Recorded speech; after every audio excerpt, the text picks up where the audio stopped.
There it is. We're live. We're live. We're alive. We're alive. Ooh. We're alive. Excellent. Hey, everybody. Welcome to Live from the Edge. It's so great to be back. It's been a few weeks. We've had a break. This is chapter 2 of Live from the Edge, wouldn't you say? Yeah, the return of Live from the Edge. That's cool. The return of Live from the Edge. I'm Bruce Gibson. And with me, as always, is not Dan, because that's Literary Treks. It's Brandi Joshua. Hi! Hello from Florida, everybody, because that's Florida, where you I are am. in Florida. This is crazy. You're not in Utah. What's going on? Well, I am at a sort of work conference seminar thing where I'm taking classes and learning about the new software that we got for our company last year, along with about 710 other people doing the same thing. And they have it in a different place every year, trying to find that right combination. And I think we've hit it this year because we're having a really great time so far, even though it's unseasonably cold in St. Petersburg, Florida. So Yeah, that's true. Wow. You picked the wrong week to go to Florida to warm up when it's like the coldest week in Florida history for this year, even though the year just started. it was worse earlier last week, like Monday and Tuesday. It was like the high was 40, which I was like, no, that's Utah weather. What the H is going on here? And yesterday was actually really lovely, even though it was windy. But I took a lot of pictures yesterday because it was clear and the sun was out. And then today it's cloudy. Tomorrow, thunderstorms expected. And nobody needs a weather report on Live from the Edge. So scattered showers possible, 20% chance. Sorry. 20% chance. Klingon infiltrators? Oh, anyway. I get my weather from the Weather Channel, just so you know. Yeah. I wonder why. I wonder why. So That's so anyway, weird. I have some connection with them in some ways. Hey, you know what, Brandi, so I do another show here on Trek FM called Literary Treks with this guy named Dan Gunther, who's with me always, every time. And he's with us today. I just trail This is behind exciting. him all the time. No, it's awesome. I'm so happy to be here. This is really exciting. I've never done a live thing before, so cool. Yeah, Only a we little can't nervous. edit you. We can't edit you now. This is fun. I know. Oh my God. I need so much editing. It's not even funny. You'll Well, now, be have you and fine. Brandi met before, or is this the first time? Only online through text-based stuff, and then me watching Live from the Edge. So Okay, that's it was kind of a one-sided relationship there for a while. Gotcha. Well, you know what we're here to talk about, and it's really exciting to me because we're back to Discovery. I keep looking down because I'm like tweeting and Facebook posting and all this. But we are going to talk about the new episode 10, Despite Yourself. And I just have to ask you guys, before we get into this real deep, did you watch it? I think I'm going to let Brandi answer because she is actually bouncing in her chair about this. Of course I watched it. I mean, I wish I had had time to watch it twice. But yeah, basically I watched it at the end of my day yesterday at 11 o'clock local time at night and was trying to keep my vocal reactions to a minimum. If I had been in my own house, there would have been so much shouting and I told you so! So, Dan, were you shouting a lot too? Yeah, I watched this with a group of friends, and there were several very vocal moments among the entire group of us that I'm sure we'll get to. There was a lot of shouting at the television when we watched it. Yep. Well, Oh, yeah. I encourage everyone to join in on this whole conversation because it's really quite exciting. So there's a couple things I just want to mention real quick. So we're going to invite you to participate, and you can do that several ways. You can tweet to us at Trek FM and use the hashtag #LiveTheEdge. And that way we'll see your comments, questions, or whatever it is that you want to say. Or you can also post on our Facebook post in the Babel conference about the show. You can put something there. But one of the quickest and fastest ways and how most people do it is our chat in YouTube. So if you're watching live, that means you're in YouTube right now. and can join the chat group in there, which is quite active even as we speak, especially David Jackala, who says spoon because you said tick. I told Dave, since we're apart, that he better be watching Live from the Edge tonight. So, well, hi, baby. Like he is. I love you, baby. Excellent. Yeah, and I like his one response: shout, shout, let it all out. Yeah, well, if I had been home, he knows what I would have been doing. So, what I would have been saying, how I would have been saying it. So, and I'm sure that he probably had much the same reactions. I know. I think we all did. I mean, when we get into this, I don't think I've ever shouted or said something out loud as often as I did in any Star Trek episode before, like I did in this one. And so, the last episode, when we ended mid-season, chapter 1 of Discovery, we saw that the USS Discovery, through the spore drive, ended up in some other universe. They didn't know exactly where they were, and we all were speculating, could it be the mirror universe or is it something else? Well, that's where we start off on this episode, where the crew is questioning, where are we? What is this place? And there's wreckage, and they determine it's from a Klingon vessel. But then a Vulcan ship comes and starts shooting at them. And right then and there, I'm thinking, I think I know exactly where we are. So just starting off there, what were you guys' thoughts about the opening of episode 10? Well, I really liked it. It had that air of confusion to it, and like you, there were certain things that I had read online that made me think, okay, we know we're going to the mirror universe at some point in the series, and I figured that's probably where we were. But it was cool that everyone was so thrown for a loop and there was this confusion. I liked the kind of atmosphere that it struck to start with.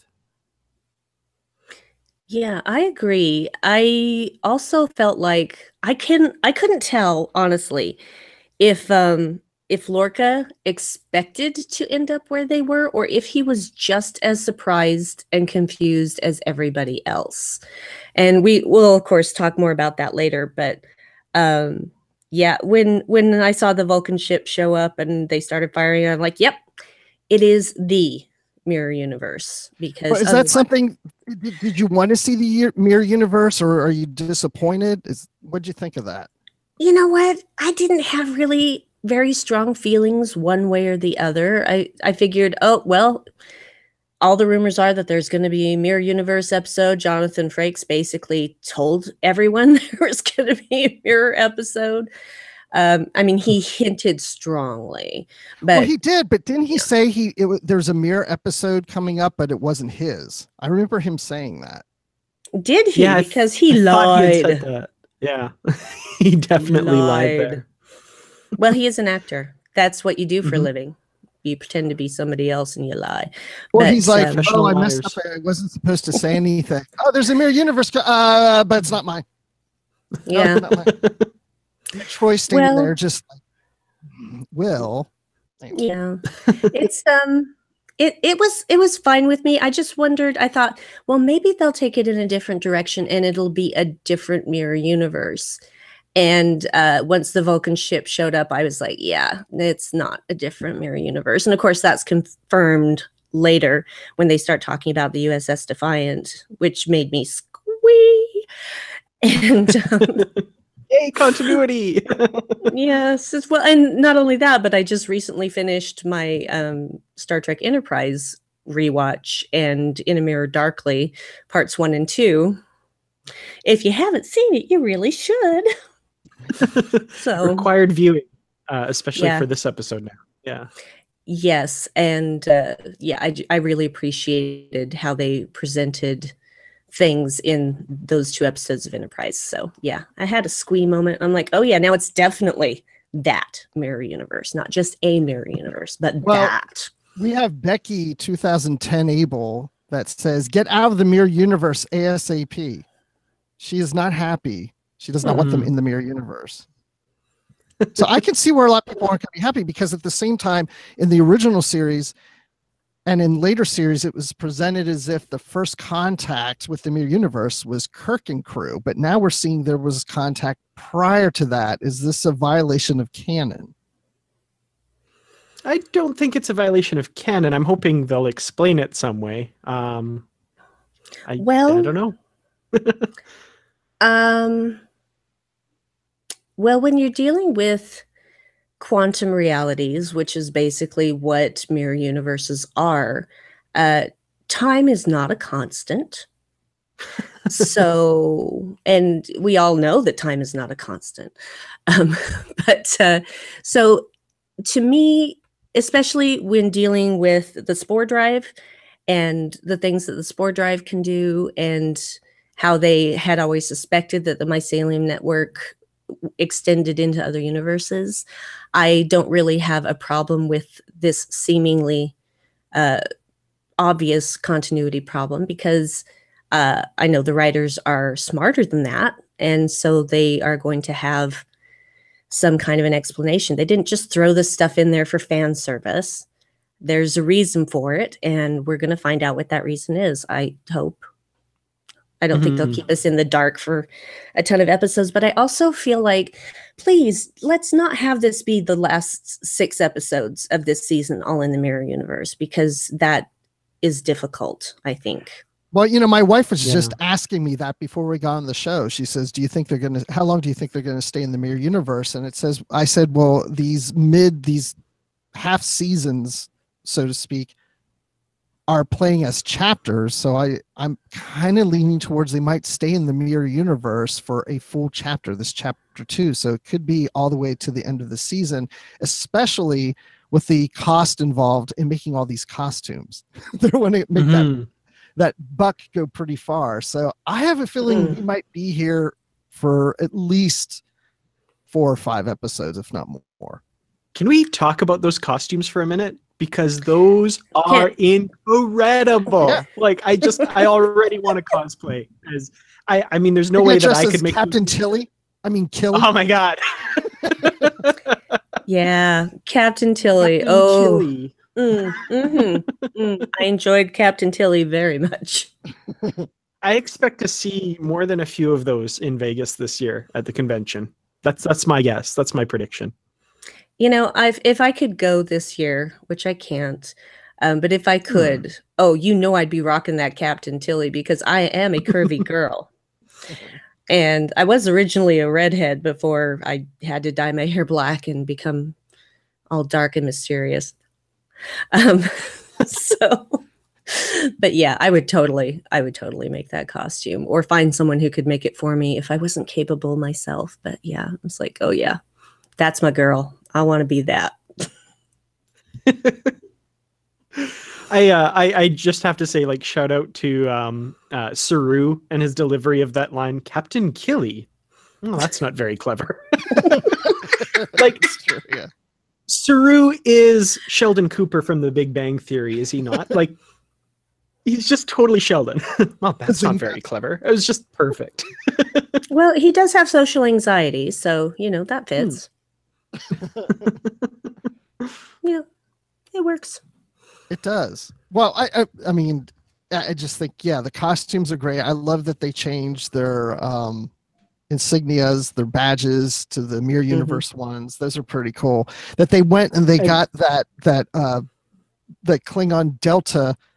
I mean, the data core from the wreckage, and were able to get all this downloaded information so they could change the ship even to the ISS Discovery.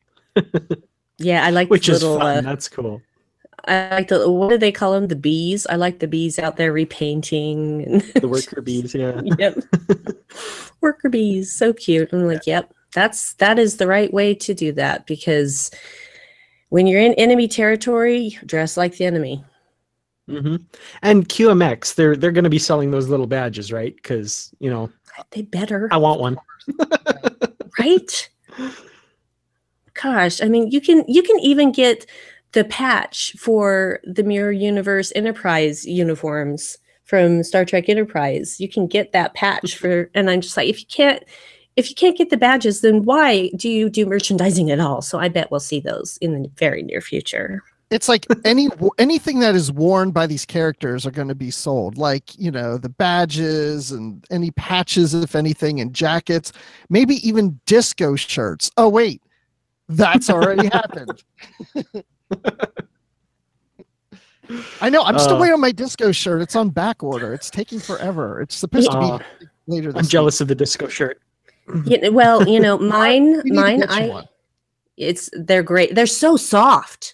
I mean, this is like premium cotton here, guys. So yes, they were expensive, but this is the nicer cotton. This isn't just they went and grabbed a Gildan tee at Michael's and slapped this on it. No, this is premium. Nice. It's so comfy. I love it. Love it. And I had to wait 7 weeks for mine, so I understand, Bruce. I really do. It's okay. As long as it gets here at some point, that's all I care about. But yes. Okay, let's really get into the surprises, the things that made you scream, because there are so many things that was like, ooh, yes, or whoa, what, or no. I mean, I'm shouting at several different things, and other things I'm just like, oh yeah, that's cool. Ooh, I like that. I mean, there's a lot of things in there. I was going through an emotional roller coaster, and I usually don't drink wine when I watch Discovery, but this time I was, so I wasn't sure if it was the alcohol or not. But I don't think it was. But I was feeling really good about this. So I'm just going to throw the first thing out that, okay, Tyler, he's Voke or Vok or whatever we call him. Yep. That's who he is. There's no doubt about it. it. That was totally his voice. Oh God, that scene. Yeah. Yeah. And even just like before that, just the little surprise of Saru's threat ganglia coming out when he walked on the bridge. Yes. And of course, all of us are like, ooh, what's changed here? Yeah. Yeah. So it could have been, it could have been the fact that the Vulcans were incoming and they were hostile, but Saru couldn't possibly have known that. But that's the whole thing. It's not about knowing, it's about instinct and what he's been bred for. But yeah, I said way back in the episode of Live from the Edge that we did about Lethe, I said that could possibly mean that Tyler is Voke, but doesn't remember that he's Voke because he's just too convincing as Tyler. And you can't do that like that. So he's well, it's like Duncan Barrett said on a recent episode of The Edge, he's like the Manchurian Candidate. He has been programmed, but he doesn't remember he has been programmed. But something has triggered him early, so to speak, and has started the memories coming back before they were supposed to. So are these memories of an actual Ash Tyler who may be deceased or locked away somewhere, and they took somebody else's memories and put it into Voke? That's what I assume, because because Lorca said he looked into his background and found out he was, born in Washington State and all that stuff. So presumably Dan killed on that ship at the Battle of the Binary Stars. Okay, that's good to know. Yeah, that's a good point. Yeah, it's not 100% clear because I don't think that the Klingons have a way to have sort of implanted that information into the Starfleet/Federation database. So they probably searched for something that would match their needs and then took it and ran with it. And I really wanted to be wrong. I really did because I love Ash Tyler so much. But now it makes me wonder, because these two sides are now warring against each other. Which one's going to win? Because we get that kind of misfired reactivation of his actual Vox memories and stuff. This trigger phrase doesn't work quite right. And he's kind of seems to be almost flashing in and out of Vok, I guess. Am I? Well, right? Yeah. It seems like Vok is like just slowly coming up to the surface and then being suppressed back down and just not quite getting there yet. Well, it seems to me like it's a survival thing, as far as protecting his true identity, because of, should we just go there? Should we talk about Culber? Oh, wait, hold on. Before we get to Cobra, I do want to get there real quick, but I have a quick question. Yeah. Because that scene where he's talking to Laurel, and by the way, I don't know why he put down the force field when she's just like, turn the force field off and I'll tell you, or whatever. It's like, really? Okay, whatever. But he's, under her influence.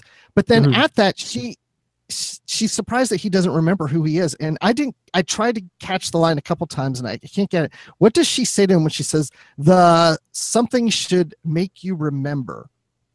When he's like, the prayer, I think she said, because that was the back and forth recitation that Vok did with Tukovma as he was dying at the end of that episode. And so I think she said prayer, and it's a prayer they teach children to expect the return of Kalis, I think, or something like that. Gotcha. Well, that makes sense. We're gonna have to watch it with the subtitles on, apparently. Yeah. Just to be sure. I knew it began with the letter P. I couldn't just make it out for sure what she was really saying. So it kind of and that whole thing of just the fact that he put the force shield down, but then he was trying to strangle her and everything was just. That whole scene was just so compelling to me because it was like, oh my gosh, he's Vok, and I thought she was going to run out of there. But even as he backed away, she stayed in her cell with the force shield down. She wasn't looking to escape. No. So she's right where she wanted to be. Yeah, she's pulling all the strings from behind the scenes. She doesn't want to. She's not getting her hands dirty. She's got her little minions doing her stuff. She's pulling a Loki, guys. That's what she's doing. Totally. She's Loki. Yeah. Okay. Oh, sorry. Did I mix my metaphors? Well, let's say, so Greg Rosier in the chat saying that he didn't want Tyler to be Vok because he really likes the Ash character.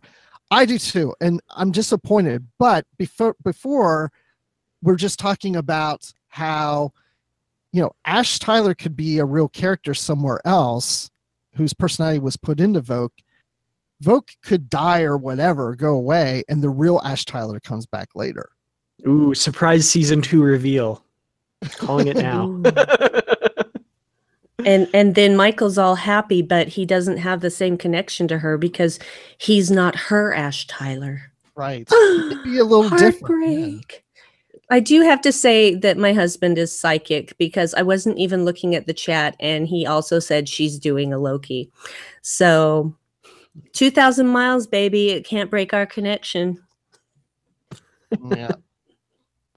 There's such a connection between you two. No wonder you're married. Yeah. Well, when you find your other half, you find your other half. That's true. Well, so we should talk for a second about, first of all, I want to say Sam Bartholomew's coming back as Connor.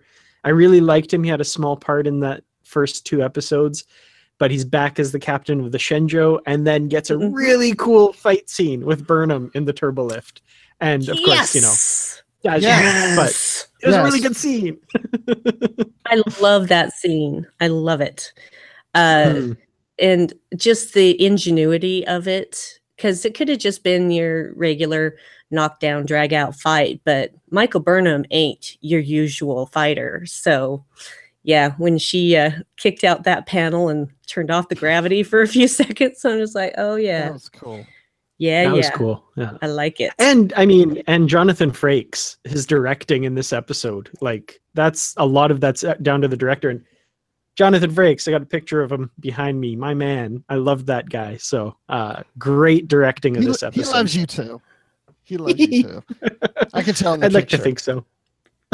So Tathel in the chat says that he hopes Vok becomes Ash. If Vok has all the Ash's memories and hopes and desires and the original Ash is dead, he could suppress Vok and Vok is gone. He just becomes Ash Tyler from now on. That's a possibility too. Well, see, and that's what I'm saying. Which side of him will win? Maybe Ash is strong enough to be able to get rid of Vok and just be Ash Tyler. There's just so much speculation to be had there. But I feel like that it's not just an open and shut case and that Vok is just going to return and bye-bye Ash Tyler. I don't think it's that simple at all because obviously the reactivation didn't go right. So yeah, Mhm. the personality is much stronger than I think Laurel or Vogue intended. Yeah, definitely. I think I wonder if this might be getting too much speculative here, but I wonder if it's because of Burnham how strong that personality has become now. Because at the end of the last episode, Into the Forest I Go, he was going through his PTSD attack, and the Admiral's trying to get through to him, and he has the memory of kissing Burnham, and that's what kind of flashes him to shake it off and fight back, kind of thing. So I wonder if the story's going that, like, it's that connection that's gonna No, get those two together. And I'm sorry, Bruce, but this podcast is going to remain Taylor Swift free. I'm sorry. Taylor Swift's everywhere. She's not on this podcast. Shake it. No, Okay. no. Do not make me come over there. Okay. Do you know who is on this podcast? We have Rebecca Skipper on Twitter. She's saying, I'm so disappointed that Lorca and Michael for letting their guard down, resulting in the death of Colbert. So, you wanted to talk about the doctor. What the heck happened there? Oh my gosh. Oh man. Yeah, my actual reaction, and I couldn't help it, even though I knew I was trying to be quiet because it was late at night and I am in a resort with neighbors. And I just went, well, I can't even say what I actually said because it's not appropriate. But it was basically like, what did you do? So, yeah, it was a very over-the-top emotional reaction on my part. Because, and see, that's what I'm talking about with the whole vote coming forward to protect Ash Tyler's secret. And, it's just like in that few seconds, he just came out, broke his neck, and he doesn't remember doing it. Ash doesn't remember doing it. But it just, yeah, I also did basically a Luke Skywalker. No! So yeah, it broke my heart into a million pieces. Even though I kind of felt like it was coming, I didn't want it to be true. Oh, yeah, it's one of those scenes that has that kind of building feeling of inevitability, but you don't want it to happen. And then when it did, we had a room full of people, all hands to the mouths and gasps, and yeah, that was brutal. Oh, I cried. I cried. Yeah, he's such a great character. I love Culber. Oh, yeah. no. And when I was watching the episode before that scene, we were seeing a lot of him, and I was like, well, yeah, I really like this character, and I'm glad we're seeing a lot more of him in this episode. And when that happened, I was just like, whoa, no. I just remember saying, no.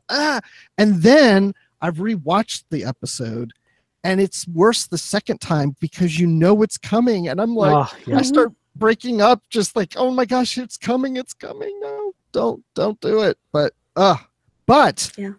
Okay, spoiler alert. I don't know. I haven't watched After Trek, but I read that they mention Colbert is coming back. Yeah, I've heard him say that this isn't the last of me or something like that. I can't remember what he said, but it was something like that. Well, they confirmed he'll be back, but not the mirror version of him either. Yeah, because there's a whole thing that, like, this is a love story and this isn't the end or something like that, which I don't know. I kind of want to hold off comment for myself on because I don't know what that could possibly mean. I almost wonder if Stamets is like, if I could turn back time. I was going to say something similar, but without the song. Because Taylor Swift. No, I'm not complaining. You can do it much better than I can at this point in my day. But definitely, because again, time is not a constant. Quantum realities. Having a spore drive can take you anywhere and anytime. Right. Maybe. And I mean, it is still Star Trek. I mean, not a lot of characters stay dead, Jadzia Dax and sort of Tasha Yar, but not really even then. But anyway. Dave is saying zombie doctor. We're going to get a zombie doctor. Yeah, That could be. and he's creating very creative substitutes for swear words for me. So thanks, honey. Appreciate that. Fork and bullshirt. And I mean, we saw him, get his neck twisted, and Tathel in the comment says maybe he just has a broken neck and is disabled. So maybe he's just gravely injured and he's not quite dead. Maybe. I don't know. Your friend is not quite dead. And mostly dead. Is slightly alive. That could be interesting. Well, I also thought it was that if Kober is gone, maybe now the CMO actually has to show up and do some work. Yeah, right? Who's the CMO on this ship? That's what I want to know. They say Kober isn't, but he seems to be the main go-to guy. So yeah, there was an episode where they said something about, like, he said he'd have to check with the CMO or something. There was something. I mean, they've acknowledged that there is one, that he's not the main doctor. So who is? He may not be the main doctor, but he definitely said that he was the best doctor. Well, he was. He was.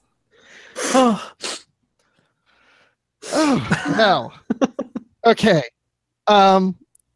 Let's talk about Stamets then, because stay out of the palace. It's a palace. Stay out of the palace. What the heck is that? What's going on? Yeah. Oh, golly. I don't know.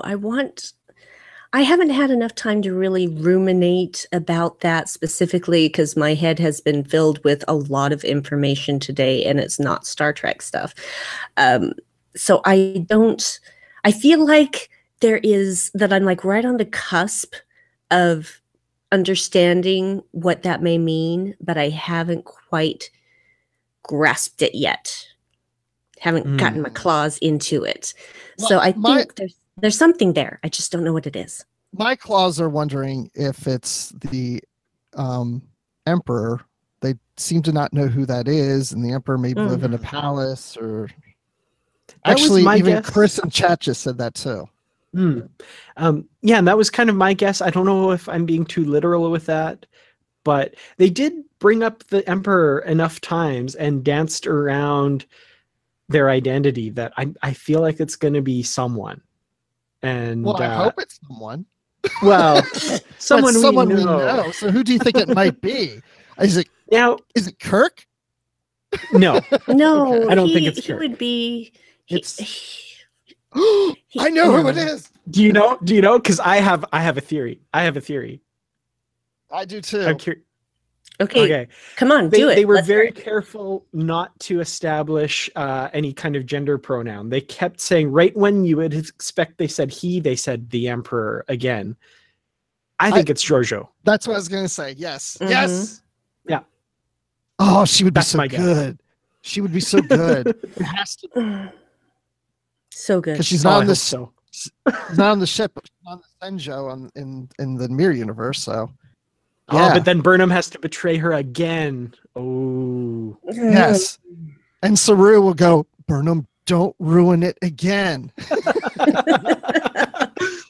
But it's not their Giorgio. And she's going to be ruthless because you have to be to make it to Emperor, because you usually have to kill your successor in order to do it.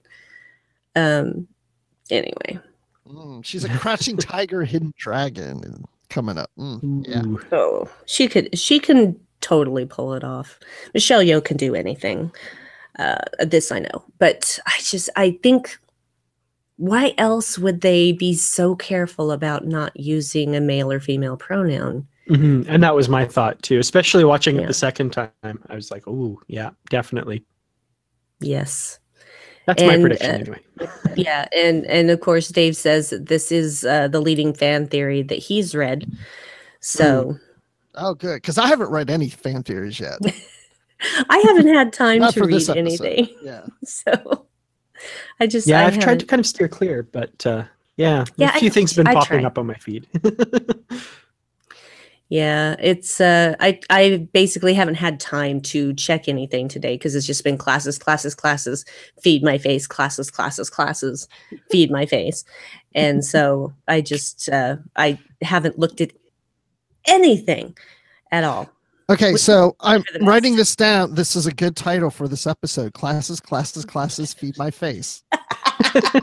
Except that's not the way we titled them on Live from the Edge. Oh, okay. Okay, gotcha. It's a bummer. But no, we just get to title them about Live from the Edge, episode 9, Despite Yourself. Mm. Yeah, we don't get to be Lame. as creative, No, but just that's okay. That's okay. You got to crank these things out fast because it's got to be out as a podcast tomorrow morning. So I just There you snap go. it. Just snap, snap, snap. Can I bring the mood down real quick? Please go ahead. I'm ready. So Colbert says to Stamets, I'm not going anywhere. I'm staying right Oh. here. I know. That's why I was crying when he got his neck broken. Yeah, I mean, it's the exact same thing at the end of the last episode when Stamets is climbing into the spore drive and he's like, after this, just one last jump. We're going to have lots of time together. One more job before I retire. How many times have you seen that? Come on. You don't say that stuff. Ugh. Yeah, whenever No. anyone says that, it's like an invitation. It's like, oh, let's invite things to go horribly, horribly wrong. Mhm. Because that's the way it works in television and movies. It's like just once, I would like somebody to say something like that and then have it all work out and they go off and do that thing they said they're going to do when this is over. Just once. Just once I want that. Yeah. Is that so much Mhm. to ask? I don't think so. So I know we talked about her a little bit already, but Captain Tilly. Captain Tilly! Tilly in this episode, I already love this character. When when they first get her on the line and she's like, what the heck hell, hold your horses. Hell! we were killing ourselves laughing, and like we had to back it up and rewatch the next 5 minutes because we were laughing so hard. It was so perfect. Yes, and just small interjection. How fun was it to hear Jason Isaacs doing a Scottish accent? Oh man, that was brilliant. Loved it, but not to take any focus from Tilly because Tilly, I love Tilly. So even more now. I thought I couldn't love her more, and she just keeps reeling me in even closer. Yeah, that was the funny moment when she was sitting in the captain's chair and doing that, what you were just saying. So my wife and my daughters were in the room, which is very odd that the whole family wanted to sit down and watch this episode with me. Woo, that was exciting. And then they were all cracking up laughing at that part. I was just like, oh, this is so perfect, and even, Lorca's look on his face, and just like, okay, here we go. Yeah. And then like the scene after that when she's put on the role and is just wearing it, oh, that was so great too on a whole different level. If you gave me that kind of greeting, I'd cut out your tongue and use it to lick my boots. Like, oh, that's so great. Oh, that was one of my favorite lines of all time in Star Trek. I was just like, oh, and for it to be Tilly, oh yeah. Yeah, I just, she really just settled in and owned the role. And I know inside she was still probably just so scared, but she really pulled it off. And I was proud of her.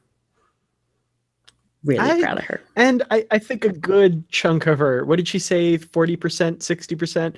I think a good part of her was really enjoying it though, too. Oh, I'm sure. I'm sure. Well, she does want to be a captain and she gets to play this part for the moment. So she's gonna, I think, milk it for everything it's worth while she has it. So we saw in a previous episode, Stamets referred to her as captain. Yeah, exactly. So I was going to ask, did either of you predict this before her image came up on the screen? Because like I right before it came up, I was like, oh, I wonder if it's Tilly because of that line of Stamets. And I didn't. No. Yeah, the minute that the picture went up, I went, oh, of course. But I didn't really know. I hadn't thought about it too hard because I'm very convinced that Stamets is seeing all realities at the same time. And so it can be very, very confusing. And so I thought, well, he's just seeing possibly a future timeline where she does make it to captain. But I should have probably expected it, but I was delightfully surprised when her picture popped up and I went, yep, I should have seen that coming. And the look was so great too. Like, oh yeah. So great. Well, at least my mom would be happy or something, whatever she said. Yeah. Well, and Dave says, I know I keep coming back to my own husband, but he has good points.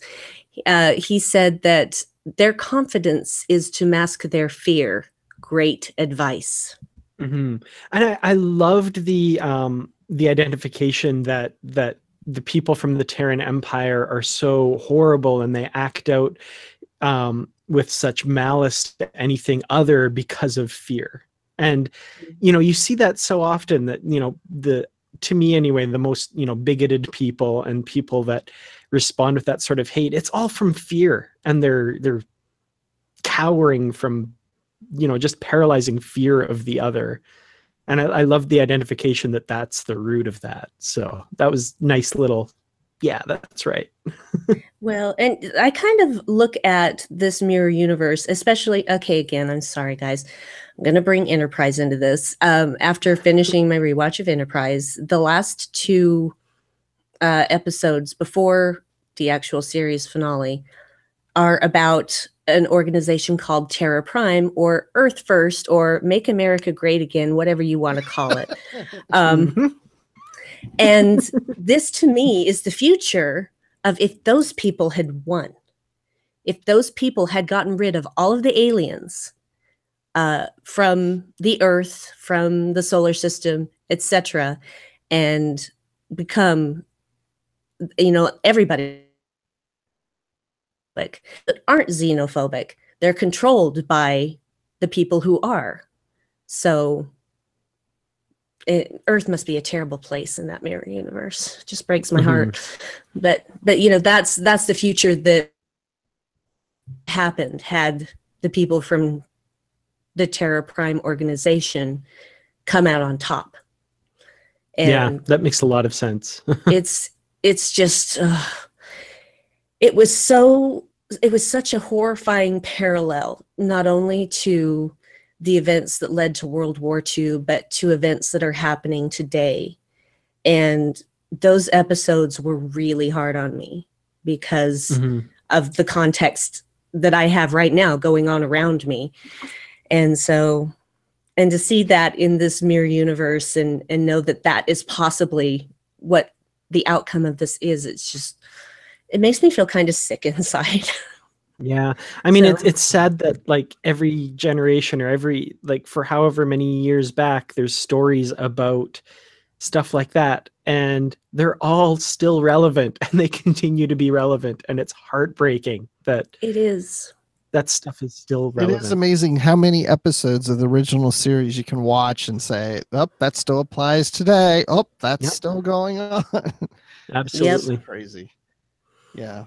So I see some things here in the chat about, like Chris mentions about Hoshi being the Empress or the Emperor in the Enterprise episode. So could she continue to be an older Emperor in this time, 100 some years old, or a descendant, really cool. Or descendant, yeah. Could be a descendant, but she did call herself Empress Sato. That is true. So, yeah. Could Georgia be a descendant of her? It's possible, I suppose. Maybe. Strokey beard. I was just thinking, stroke your mere beard. Your beard. Hey, and Paul Nash says Emperor Mudd. I can see that as a possibility in this. I saw someone else bring that up online a little while ago too. And yeah, could be. I hope not. I don't think Mudd would be emperor because, well, if it's a mirror universe Mudd, I guess it's possible. But Mudd, the Mudd that we know, whether it's original series or Discovery, that's way too much work. That's just way too much work. And always having to look over your shoulder and worry about who's going to stab you in the back or in your front. You know, that he wouldn't enjoy that at all. It wouldn't be worth it to him. No, Yeah, and I hope it's that. not mud though. I don't want that. No. It's an interesting thought, though. It's interesting, but I don't want to see it. And now that I said that, I watch. just want Michelle Yeoh back. I mean, honestly, my theory is entirely self-serving because I want to see her back on the screen. I would love to see that too. I'll be disappointed now if it's not, but whatever, we'll see. So, well, you know, and the whole Emperor Hoshi Soto, the tie to the Enterprise. What's really great about this episode by showing the USS Defiant is this is a tie into an Enterprise episode, which is a tie into a TOS episode. And I didn't see that coming. And I remember when the Enterprise episode premiered in the Mirror Darkly, I remember thinking how that ended. I was like, well, wait, I want to know what happens next. And I thought, okay, Enterprise is ending. We don't know what's going to happen with Hoshi. And I thought, well, I guess they could start another Star Trek series and address it, but they probably won't. And now I'm thinking, maybe we will. So what was your thoughts seeing Defiant? I mean, that pleased me a lot. Oh, I squeed. I really squeed. That was my first really big expletive that I went, oh crap, I'm not in my own house. So yeah, it's I was very, very pleased with that because it was only about 2 weeks ago that I watched In a Mirror Darkly parts 1 and 2. And by the way, their rendering of a 1960s era ship was spot on. It was amazingly accurate. Oh, in a Mirror Darkly, you mean? Oh yeah. Oh, yeah. It was brilliant. Absolutely brilliant. Loved it. I loved it because, it looked exactly the same, but they made it feel way more advanced than the technology they had there, which was, I'm not sure how they pulled it off, but they did. And it was, I don't know, but it was amazing. It was perfect. They couldn't have done any that better. In Discovery? Do you think we'll get to see the bridge of the Defiant? Ooh. Oh, I don't know.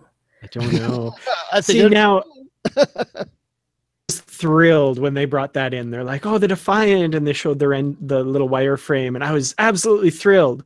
But I also knew there would be a contingent of fans out there that because that wireframe isn't exactly like the original series 60s Constitution class, that there would be people complaining about it. And I mean, what's had some upgrades? Yeah, like right? To me, and I mean, I don't know if this is what they're going with or not, but to me, that chip's been in the Mirror universe for a century now. They've probably refitted it and upgraded it by then. So absolutely, maybe that's just what it looks like now. So yeah, it's just you're making assumptions about which we know very little so far about what's happened in the 100 years since the ship ended up in the Tholians' possession in our universe. And gosh, the Tholians sure got better at making those webs, didn't they? But anyway, I don't know if you guys remember the Tholian web, but really, you guys are just going to sit there while these little ships just slowly making webs. Mm-hmm. And then we later see them.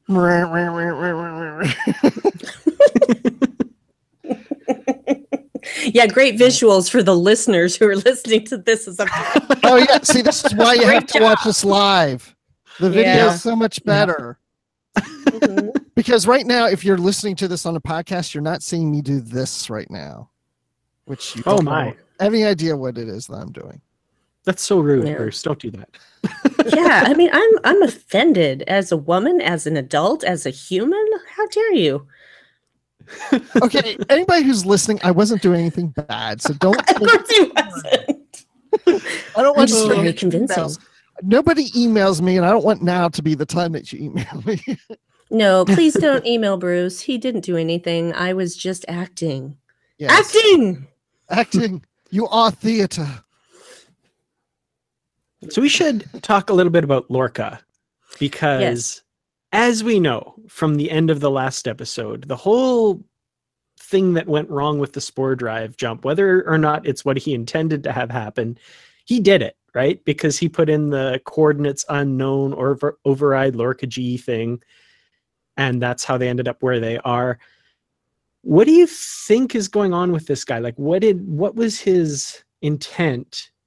And now there's a theory out there that I've seen that the Lorca we know is actually from the mirror universe, and this is a whole convoluted plan to get back, and he replaced the one from our universe with the destruction of the Buran, which the Buran comes up a couple times in this episode too. And it almost seems like he's looking to save his crew, because he asks, oh, what about the Buran in this universe? And, oh, it was destroyed when blah, blah, blah. And he kind of goes, oh, okay. So, like, what's going on? Is he trying to atone for his destruction of the Buran crew?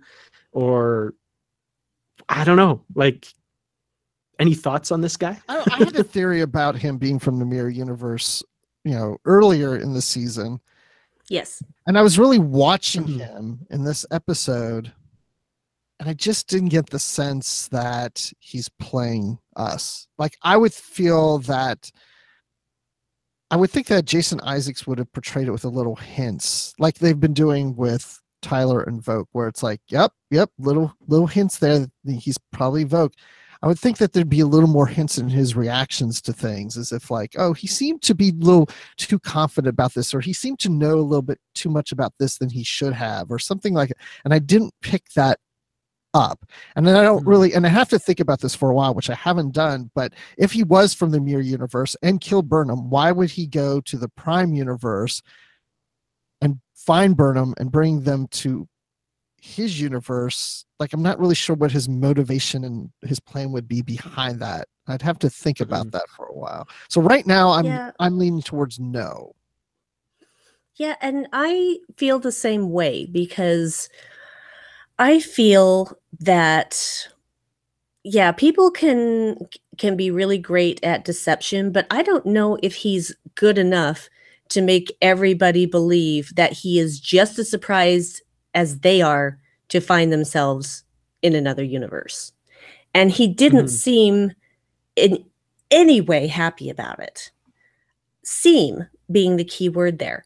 But I just don't feel right now, I don't have enough evidence to say with conviction, or even slight conviction, or even hope, that he is from the mirror universe. And, because if he were, I don't know. It's difficult for me to say, because if the Lorca in that, what does that mean? Does that mean the Lorca in their universe is the criminal that actually was in the other universe? Because that doesn't track either, because Cornwall knows him. And so unless he's been in the other in our universe for decades, that information. Yeah. Oh, my brain hurts. No, and I also think that he didn't purposely try to go to the mirror universe. No, I think he was trying to just go somewhere else, knowing that Stamets had one more jump and he doesn't want to lose Discovery because they're going to take the ship away from him. And he's just like, okay, I'm just going to just randomly jump us somewhere and be stranded or what, and so I can keep the ship, and didn't expect maybe to go into another universe. I don't know. No, I don't think that he meant to go to another universe. It's possible because he was having that conversation with Stamets about how he had tracked all of his jumps, and he had that on that big holographic map, and he was talking about all of these pockets of they didn't know what they were, and he wanted to know what they were. Maybe as a way to remain useful and not have the ship taken away, or to escape and not have a ship taken away. I think all of it tracks back to him remaining in control of the ship. So I think, to me, the biggest hints were, and this is it might just be red herrings, might mean reading way more into it or not, but the episode Lethe, when he gets back together with Cornwell, And she says some things to him like, "You're not the man I used to know," and blah, blah, blah. And then the scars on his back that she didn't know what they were from, the triangle scar and stuff, she seemed really confused about. And I think the theory is basically that when he's presumed killed in the mirror universe with the destruction of the Buran, and that's when he switched places with the one in our universe when the Buran was destroyed in our universe as well. And since that moment, he's been the mirror Lorca. Right. I don't personally think it's the case either, but there's some interesting hints that could be interpreted that way. I agree to a point, but there's also nothing in his behavior that can't also be explained by PTSD. Exactly, Right. yeah. And besides that, Cornwell hasn't slept with him for what seems like quite some time. So it's very likely that he's got scars that she knows nothing about. So, you know, all of that can be explained one way or the other. So it doesn't really confirm anything. No, for sure. Absolutely not. Yeah. Just reporting Just on. a theory. That's why it's a theory. There's lots of theories. Like we There's so many theories. we clear up things on theories, and then we just create more theories. It just keeps going. We keep discovering more theories. It's kind of like I'm discovering what it would have been like if social media existed and my ties to it were as they are now when Battlestar Galactica was on, because there would have been so many freaking theories about that as well. So well, and that's what's so interesting about this series, because other Star Trek series, we wouldn't be coming up with theories like this. I mean, everything was pretty self-contained per episode, or if there was some arcs, I mean, maybe, you know, but those were mini arcs. I mean, I don't think even with Enterprise, I don't think with the Xindi arc, which was, you know, the entire third season, we would be coming up with so many Xindi theories, you know? Yeah. But hey, that's really interesting. So we only have a few minutes left. Is there anything that we haven't touched on that you want to talk about? Not for me. I think I've already said everything I need to say today. What about you, Dan? Well, this is one episode I have to say I was really surprised when the closing credits came, because I did not expect that to be the end of the episode. We see, I guess the closing shot is Lorca in the agony booth. And how haunting is that? The screams in that room. And who put him in there? That's what I want to know. Yeah. Yeah, and guess who created the agony booth? That was Dr. Phlox and Malcolm Reed, I believe. I thought it was. Yes, it was. Oh, I thought it was Orville Redenbacher. What?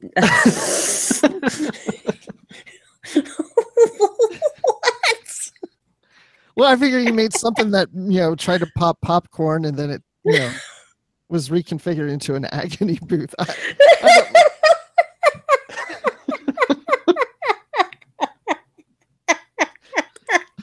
I understand. I mean, as far as theories about Discovery go, it's not the craziest one I've heard. So it's not. It's not. He could be the emperor for all we. He could be an emperor on his throne with a bag of popcorn. We'll have to see what turns out. So entirely possible. So funny. Thank you for that, Bruce. I appreciate it. You're welcome. Okay, and the question once again in the chat is, who is the emperor? I say it's Palpatine. That's Star Wars. Sorry, wrong star. My money is still on Giorgio. I'm on record. I think. I'm comfortable with that. Okay. Any other final thoughts, Brandi? Well, there were things about this episode that did not surprise me, but the way in which they were delivered surprised me. And so thank you, Discovery, for once again surprising me. I don't know how you keep doing it, especially when like the whole world knew what was coming and you still managed to make it interesting and present it in a way I didn't expect. So thank you again, Discovery, from the bottom of my disco shirt that I waited 7 weeks for. I I can't wait to find out what happens next. I seem to say that at the end of every episode of Live from the Edge, but it's the truth. I want to know more. I want to see more. Give me more now next week. And I want Jonathan Frakes to come back and direct more episodes in season 2 because absolutely. Wow. Yes. I was going to say that. I was going to echo what you guys said. I really love this episode, but Jonathan Frakes, I think of the scene that we were talking about with Tilly on the bridge sitting in the captain's chair and Lorca. I don't think anybody could have directed that better because Jonathan Frakes has that sense of this franchise and knows that timing of taking characters that are not comedic characters, but making a funny moment with them. And I really appreciated that in that scene. I thought his timing of everything, his directing of that, the pacing of it allowed it, at times to just pause for a moment, have a reaction, just a look from Lorca. It was I just loved how that played out. So I agree. I want him to come back. Come back. Number 1. Come back. Come back. Yes, please. Because he's really come into his own as a director. He's he's phenomenal. I love what he does. So yes, please come back, Jonathan. We like you. Because I know I don't look creepy, do I? Just creepy enough. Okay, good. That's what I was going for. Creepy, but not too creepy. Right. Which no one can see this if they're listening to the podcast. Yeah. So this is another incentive to watch the podcast. Well, and that's the thing. If anybody's listening to the podcast, you can always go to YouTube after we've done it live and watch it. Yeah, you can still watch it just like a video. So you have no excuse. No excuse. So, Dan, since you're our guest, again, if you have any final words, I think you already said what you thought of the episode, but where can people find you? Yeah, first of all, love this episode. I think I probably say this every week, but it's my favorite episode of Discovery so far. I hopefully get to say that 5 more times this season. Wouldn't that be cool? But yeah, you can find me online on Twitter at Kurtrats. That's KERTRATS. You can find me on YouTube at youtube.com/KurtratsProductions.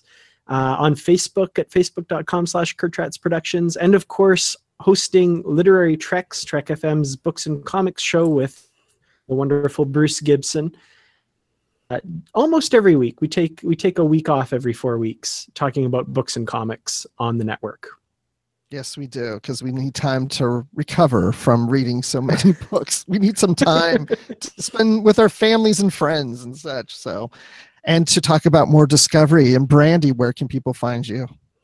Oh, people can find me in a variety of places. I do another podcast with my husband, Dave, called the Dark Corner Podcast, which you can find on strangeanddeadly.com. And I also hang out in the Babel Conference, lurking, sometimes commenting. And also, it's official now, and I can say it publicly. I'm going to be a co-host on Warp 5, which is Trek FM's dedicated Star Trek Enterprise podcast. So now you understand why I was hurrying through my rewatch of Enterprise. But honestly, once you get going, it's just like I would seriously, even when I wasn't hurrying before I knew I was going to be on it, I would just sit and crochet and watch like 7 episodes in a row and then realize, oh, I'm hungry. Maybe I ought to go find some food. So it was class, stuff your face. Yes. Enterprise, stuff my face. Enterprise. That's a long road. It's a long Getting from there to here.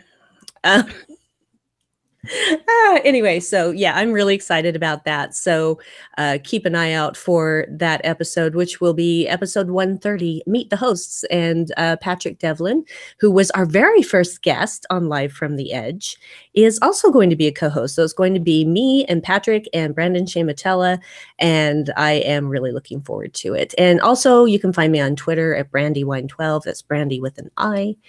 And all of that sort of stuff. And I have picked up so many friends and followers from Trek FM.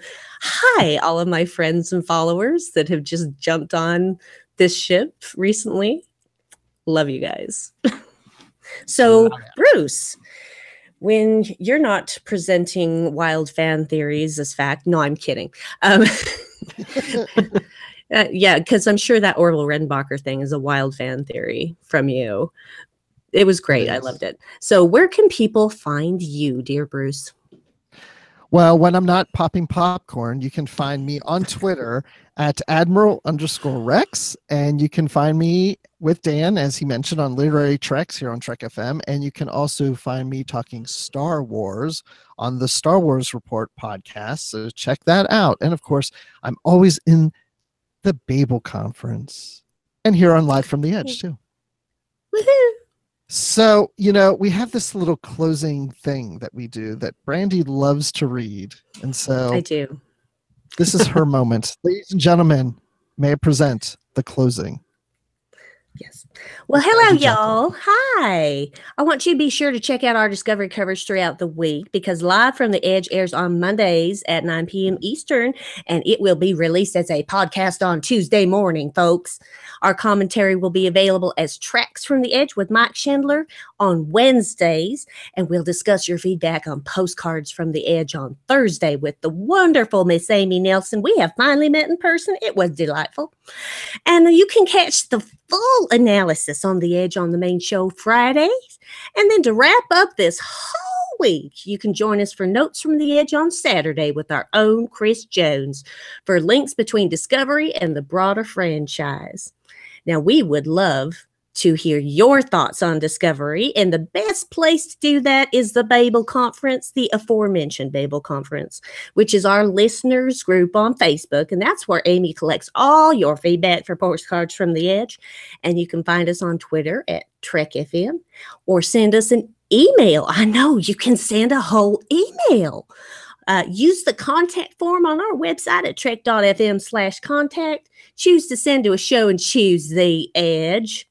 And now we'd like to thank our associate producers, Norman C. Lau, Tony Robinson, Thomas Palayo, Lisa Slack, Shoab Mirza, and Richard Rutledge. And if you would like to become an associate producer and help keep us all going, I suddenly dropped my accent because it started to hurt. No, let's go back into it. If you'd like to keep all of our shows going and even become that associate producer, you visit patreon.com/TrekFM for all the details, y'all. Now, you hear what happens to Brandi when she's in Florida. She moved south and the accent went with her. Well, you know what? I am surrounded by people from the South down here in this conference. There are people from Tennessee and Arkansas and Virginia and all over the place down here. And I went to dinner with a bunch of them, and I started doing that accent while I was talking to them, and I was embarrassed. Oh, no. I was so embarrassed. I'm just like, oh dear. So, but that's what happens when you're around people that speak that way, because, my mama's from Arkansas. So it just starts to come out when I'm around. It comes out. Okay. I'm going to stop now, guys. I'm so sorry. So sorry. Wow. Well, Dan's in Canada. Are you going to talk like Canadian? I don't know, Bruce. How do Canadians talk? They go, hey, got to get some Orville Redenbacher. Oh, I know. I don't think I'll be talking like that now, eh? That doesn't sound like something I'm going to be doing there. So you take off, you hoser. Oh, jeez. Oh, you guys need to just... just... That accent.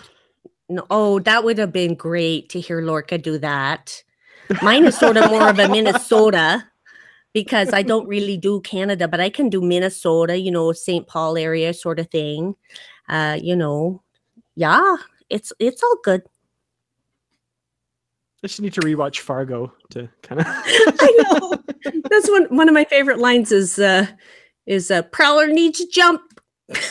I don't know what that cracks me up. It just does. It's like, you see something under there? No, just think I'm gonna throw up. Francis McDonald, you're a gem. Excellent. All right, that is more than anyone ever needed to hear out of me. Do you think we need to end this, or do you want to keep going? No, we should end this. I'm starting to get bedraggled, to say the least. So yeah. So thanks, guys, especially with me being so discombobulated with being in a different time zone, state, etc. So Well, what's our little stinger? I forget. We came up with well, I don't remember what it was. We uh had two, didn't we? there's a couple. There's live long and prosper. Oh, yeah. So live long and prosper and keep calm and disco on. Nice. Bye. Bye.